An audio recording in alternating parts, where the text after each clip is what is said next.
Halo, selamat datang di Bond Report CNBC Indonesia. Saat ini saya sudah mau mewawancarai Direktur Utama dari PNM, yaitu Pak Arief Mulyadi. Nah, kayaknya ada di sini nih orangnya. Kita cek nih.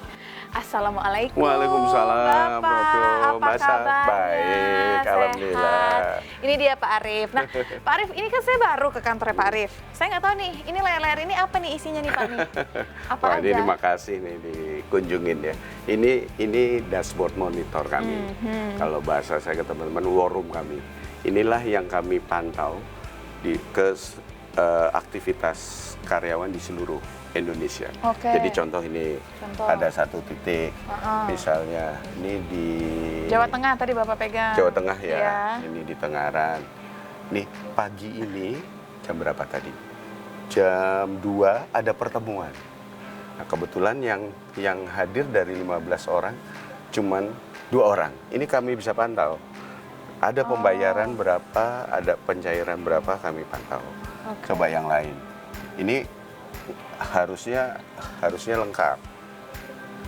Nah, ini dari 36, 8 kita foto hadir. 8 hadir kita foto. Fungsinya apa Pak? Memantau ini secara real time ini langsung apa? pindah ke sini. Berapa berapa penyaluran yang kami salurkan, berapa collection yang dilakukan oleh teman-teman di sana. Ada kontaknya, kalau ada apa-apa bisa langsung kami hubungi. Ini karyawan kami semua. Ada account officer-nya, ada kepala unitnya, tinggal dipencet langsung bisa terhubung. Kita hubungin. Oke, ini Bayangin, kan untuk soalnya ini ada apa? 15,7 juta nasabah. Iya, 15,7 juta nasabah. Di 6.165 juta. Kalau tidak dilakukan dengan ini, mungkin tidak bisa termonitor dengan baik. Dan ini real time berarti bergerak Real time. terus Pak? Terus bergerak. Ya, karena aktivitas sesuai jam kerja. Jam kerja sudah berhenti. Iya. Tapi setiap hari berarti akan terus terupdate. Akan ada terus terupdate. Oke. Kalau geser ke sana dikit Pak, ini udah mulai data ini apa lagi? total yang tadi 15. Ada kategori usia, ada kategori usahanya. Bahkan ada statusnya, yang belum menikah, janda terakhir dan menikah. Ini berarti kalau subsektor ekonomi perdagangan makanan paling besar. Masih paling besar. Dan ada pertanian padi. Ya, sebetulnya perdagangan juga. Dia misalnya dagang hasil kebunnya, hasil taninya gitu ya. Iya. Gitu. Oke, Pak, saya tuh pengen ngobrol lebih lanjut, tapi kayaknya enaknya kita duduk. Oke. Kalau gitu kita mampir ke warung saya aja. Warung di mana, Pak? Ada di atas, ada warung. Di gedung kayak gini ada warung? Di gedungnya ini. Ada. Oke. Kalau gitu langsung aja ya, Pak. Mari kita jalan, Pak.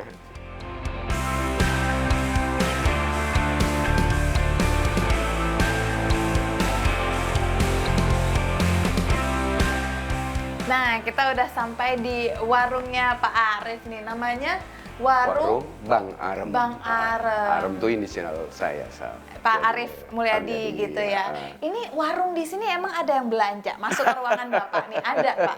Ada aja sih. Ada aja ya. Minimal saya lah. Kalau Minimal saya lagi Bapak. iseng, saya ambil makanannya. Jadi ini prototipe bagaimana kami mau membuat warung-warung nasabah kami kelihatan modern seperti ini. Sudah pakai kris, pakai edisi, terus ada kalau nanti internet yang ketengan 2.000 sejam atau berapa untuk membantu koneksi masyarakat di bawah. Jadi ini gambaran dan biasanya belanja sebenarnya Bapak sendiri gitu ya. Iya. Dan tetap harus pakai kris, harus bayar. Harus gitu. bayar. Oke, Pak, karena kita mau ngobrolin tentang bond nih Pak ya. Yang baru banget ramai dibicarakan belakangan ini adalah terkait dengan Orange Bond. Kami ingin tahu apa sebenarnya menjadi latar belakang keputusan PNM untuk bisa menjadi pionir di penerbitan Orange Bond ini, serta gambaran rentang waktu dan proses yang telah dilalui sebelum akhirnya instrumen ini rilis belakangan ini, Pak. Aduh, saya kalau cerita Orange Bond ini masih euforia nih, Kenapa? Karena buat kami sebetulnya ini ya regular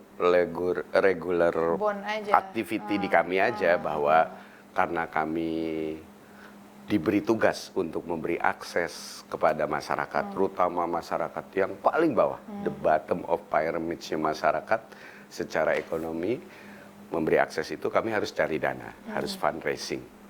Nah, Dan memang misi dan tugas kami kan dekat sekali dengan kegiatan sosial. Kalau lembaga keuangan formal itu memberi pembiayaan pada orang-orang yang sudah mampu, sudah melakukan usaha, ini kami berikan kepada orang-orang keluarga yang miskin, malah minus. Dari 22,4 juta beneficiary perempuan yang kami biayai sejak tahun 2016, ada lebih dari 6,1 juta masuk kategori miskin ekstrim.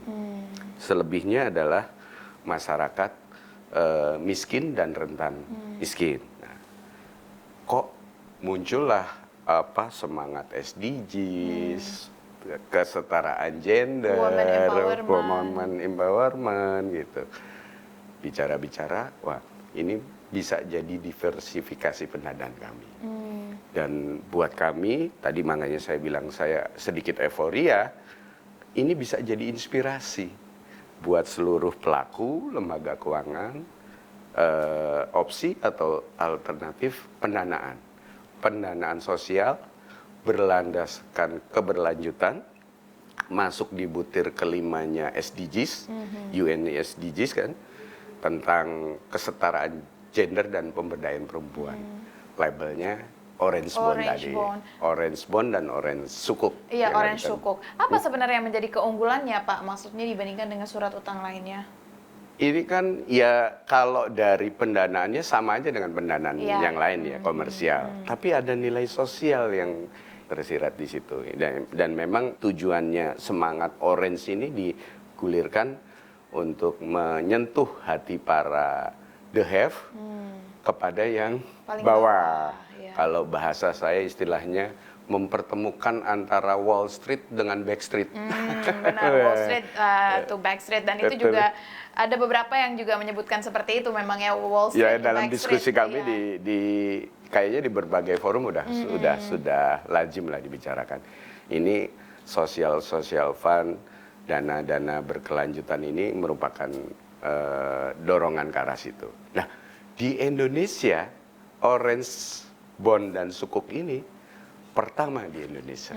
Jadi pertama issuernya adalah kami, PNM. Ini kan sesuatu Mbak Syaf, bahwa ini sejalan dengan tagline kami, tumbuh, peduli, menginspirasi.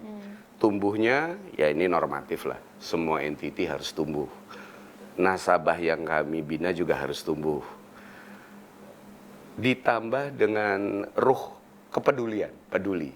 Tumbuhnya akan lebih baik dan sustain pastinya. Nggak mungkin semua kami layani, nggak mungkin kami semua sentuh. Paling tidak kami bisa menginspirasi pelaku lain untuk menyentuh ini. Ini yang membanggakan buat kami, menerbitkan Orange baik bond maupun sukuk ini pertama di Indonesia. Kedua, sukuknya, Orange Sukuk itu pertama di dunia. Jadi Orange Sukuk yang PNM terbitkan ini adalah yang pertama di dunia. Kalau bondnya pertama di Indonesia, kedua di Asia, kelima di dunia. Udah ada yang lain. Nah, karena ini menjadi bond pertama di Indonesia, kita berbicara tentang itu, dan Sukuk juga menjadi pertama di dunia.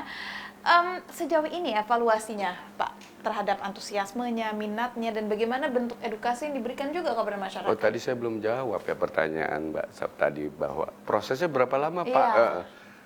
Rasanya nggak lebih dari 4 bulan saat mulai kami kick off, karena ini bond baik surat utang maupun sukuk yang berlandaskan berkelanjutan harus ikut regulasinya POJK kan. Nggak salah POJK nomor 8 tahun 2023 tentang sukuk dan bond berkelanjutan. Kita penuhi dulu tuh itu. Kita penuhi itu dengan mendapatkan legitimasi lah dari lembaga independen yang tersertify bahwa underlying dari dana yang akan kami fundraise ini memang betul-betul digunakan untuk yang terkait dengan Orange tadi, nilai Orange. Nah, itu kami bekerja sama dengan IIX. Impact Investment Exchange.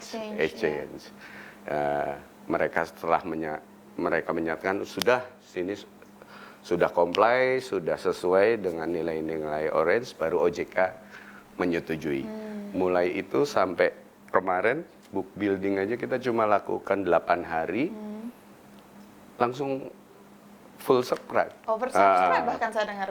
Sedikit. Ya? Jadi kami masih nyebutnya full subscribe. Full subscribe ya, belum oversubscribe ya. Over. Iya. Karena terus kami putuskan udahlah ambil dulu segitu.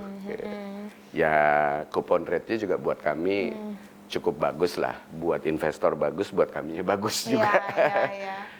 Yang 1 tahun 6,25, 3 tahun 6,5, yang 5 tahun 6,85. Menariknya ternyata banyak yang ambil yang jangka panjang juga. Ini kan sesuatu. Iya. Semua orang masih wait and see, uncertainty, situasi global, ambil jangka panjang. Iya. Dan terlepas dari memang bond dan suku, ini belakangan ini karena kondisi ekonomi kita sedang, bukan hanya di Indonesia, tapi di seluruh dunia sedang unstable gitu kan, akhirnya instrumen SBN dan surat utang banyak menjadi pelarian gitu, banyak menjadi pilihan gitu. Nah, bagaimana Bapak melihat fenomena ini gitu? Nah, makanya salah satu antisipasi kami, ya memang orang cari aman lah, cari aman. Pendapatan tetap pasti diminati, lebih diminati orang. Kami coba antisipasi itu dengan memberikan tema tadi. Makanya kami terbitkan Orange Bond itu. Pasti ada lah, ya kalaupun tidak semua, sebagian investor yang masih punya jiwa sosial. Gitu. Nah, ini ada temanya nih, ada sosialnya, ada aim-nya lebih jelas. Aim-nya lebih jelas. Ada isu kesetaraan gender, ada pemberdayaan perempuan dan sebagainya. Kami ambil itu. Mungkin nanti social bond lain juga akan kami terbitkan. Karena tadi ya inilah keseharian kami. Hari ini ada 15,8 juta perempuan Indonesia yang masuk dalam kategori tadi. Ada yang miskin ekstrim, miskin, rentan miskin, yang sedang kami layani di 6.165 kecamatan, 452 kabupaten kota, 36 provinsi. Jadi aim tersendiri buat para investor untuk placement dananya di mana. Iya. Ya tadi mengantisipasi, mendingan ambil SBN dan sebagainya. Jadi kami masih yakin masih ada peminatnya itu. masih akan terus tinggi berarti ya.